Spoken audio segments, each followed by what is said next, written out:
상우님, 지금 유가가 배럴당 110달러를 넘었습니다. 그런데 왜 주유소가 무너집니까? 유가가 110을 넘으면 소비자 체감이 끝이라고들 생각하거든요. 아닙니다. 유가가 110을 넘는 순간부터가 시작일 수 있습니다. 이유는 간단해요. 기름값은 원재료만이 아니라 원화에 찍히는 최종 가격으로 전환되는데 그 사이에 환율과 물류비가 끼어듭니다. 지금은 유가와 환율이 같이 뛰는 국면이라 주유소가 버틸 수 있는 구조가 쉽게 깨집니다. 구체적으로 어떤 경로로 무너진다는 건가요? 주유소는 어쨌든 판매량이 있고 장부만 맞추면 되는 거 아닌가요? 맞추기가 점점 어려워집니다. 대외 충격이 오면 첫 충격은 정유사와 유통가격, 즉 도매로 옵니다. 주유소는 그 도매 가격을 받아서 휘발유와 경유를 다시 소비자에게 판매해야 하죠. 그런데 그 사이에 환율이 같이 움직이면 도매 가격이 예상보다 빠르게 올라오는데 판매 가격은 정부 정책이나 경쟁 때문에 따라가지 못할 수 있습니다. 이때 주유소는 마진이 눌리거나 물량을 지키려고 매입을 늘리면 운영자금 부담이 커집니다. 지금 환율 얘기를 하셨는데 실제로 시장이 얼마나 크게 흔들리고 있습니까? 시장 데이터가 말해요.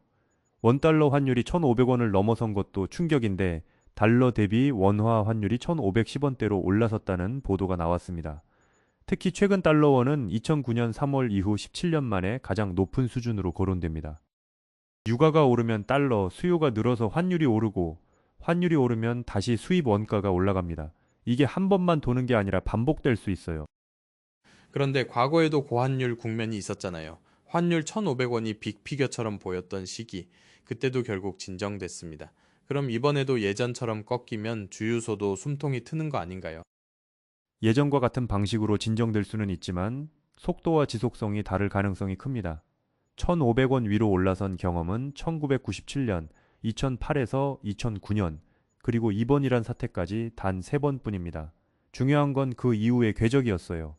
2008년 말에는 1,500원대가 아주 짧게 흔들리고 한 달여 만에 1,300원대까지 내려갔습니다. 2009년에도 1,500원 돌파 후 보름 만에 1,590원대까지 올랐다가 딱 한 달 만에 1,400원대로 내려왔습니다. 즉 과거에는 환율이 생각보다 빠르게 방향을 바꿨습니다. 그렇다면 지금은 왜 다를 수 있죠? 지금은 단순히 환율 충격이 아니라 인플레이션과 통화 정책, 그리고 지정학적 리스크의 누적이 묶이는 구조입니다. 참고 자료에서 시장이 섣불리 상승 시도를 못하는 배경으로는 대외 불확실성이 빠르게 진정될 가능성이 거론됐지만 동시에 반대 시나리기도 있습니다. 유가가 쉽게 전쟁 이전 수준으로 낮아지기 어렵고 정유시설 파괴와 공급 정상화 지연, 전쟁 후유증으로 인한 마찰 가능성이 언급됩니다. 즉 환율이 바로 예전 가격으로 돌아가기 어렵다는 겁니다. 결국 핵심은 유가가 끝이 아니고 고유가가 길어질 수 있다는 거군요. 그렇습니다. 브렌트유 기준으로 유가가 더 치솟을 수 있다는 전망도 나옵니다. 예를 들어 CNBC 보도에서는 호르무즈 해협 봉쇄가 이어질 경우 세계 경제가 버틸 수 있는 한계가 앞으로 약 2주로 거론됐고 유가는 브렌트 기준 배럴당 175달러까지도 내다보는 관측이 있었습니다. 그리고 골드만삭스는 내년 4분기까지도 국제 유가가 100달러 이상을 유지할 가능성을 예상했습니다. 이런 수치가 왜 주유소 문제로 연결되냐면 주유소는 단기 해지로 방어하기 어려운 판매 구조를 갖기 때문입니다. 유가가 비싸지면 정부가 뭔가 해주겠죠. 최고 가격제 같은 정책이 있지 않나요? 그러면 주유소만이라도 버틸 수 있지 않겠습니까? 정책이 도움이 되는 건 맞습니다. 다만 중요한 지점이 있어요. 최고 가격제는 주유비, 즉 소비자 판매가를 잡는 역할이지 국제유가 자체를 잡는 건 아닙니다. 그러면 다른 비용이 계속 올라갑니다. 예를 들어 나프타 공급량이 줄고 나프타 가격이 오르면 라면 같은 생활재부터 비닐, 섬유, 운송까지 연쇄적으로 비용이 올라갑니다. 그러면 결국 물가 압력이 남고 통화 정책이 더 빡빡해지면 금리 부담이 주유소에도 돌아옵니다. 한마디로 판매 가격이 잠깐 눌려도 비용과 금융 비용의 상승 압력은 계속 남을 수 있습니다. 그러면 주유소가 무너지기까지는 어떤 시간표가 예상됩니까? 시간표는 시나리오입니다. 시장에서는 미국과 이란이 내일 당장 싸움을 멈추는데 합의해도 시장이 정상 궤도에 오르기까지 약 4개월이 걸릴 수 있다는 진단이 나왔습니다. IEA 사무총장은 이번 위기가 과거 오일 쇼크와 2022년 러우로 인한 천연가스 공급 충격을 합친 수준이라고 표현했습니다. 이런 표현은 즉 충격이 단순 연료 가격이 아니라 실물과 기대까지 건드린다는 말이에요. 기대가 바뀌면 소비자 가격과 도매 가격, 그리고 금융시장 금리 경로가 같이 흔들립니다. 주유소가 체감하는 압력도 그때부터 커집니다. 상우님은 끝이 아니라고 했는데 그래도 트럼프 중간선거 얘기처럼 단기 진정 가능성도 있잖아요. 그러면 주유소가 버틸 틈이 생기지 않습니까? 가능성은 있습니다. 트럼프 대통령이 중간선거를 의식해 머지않아 상황을 정리할 수 있다는 관측이 있습니다.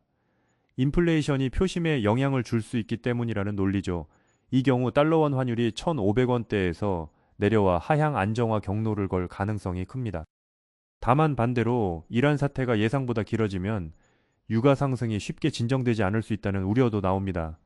핵심은 승부가 중간선거 하나가 아니라 유가와 물가가 얼마나 빨리 안정되느냐에 달립니다. 그건 설령 종전 합의가 있어도 바로 끝나기 어렵다는 표현들이 있습니다. 그래서 저는 끝이 아니라고 말하는 겁니다. 주유소 관점에서 가장 위험한 포인트를 하나만 더 꼽는다면요.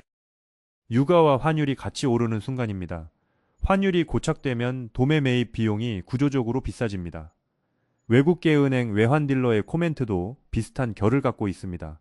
이란 사태로 1430원대에서 1500원대로 올라온 뒤 사태가 해결돼도 당장 1430원으로 내려가긴 어렵고 호르무즈 통행이 재개돼도 시간이 필요하다는 평가가 나옵니다. 시간이 필요하다는 말은 주유소의 회복 시점이 길어질 수 있다는 뜻입니다. 주유소는 재고와 정산 구조 때문에 버틸 시간의 한계가 빨리 옵니다. 여기에 금융비용이 얹히면 치명적이죠. 마지막으로 시청자에게 메시지를 정리해 주시면 좋겠습니다. 오늘 질문이 유가 110달러 넘어도 끝이 아니다인데 한 줄로 요약하면요.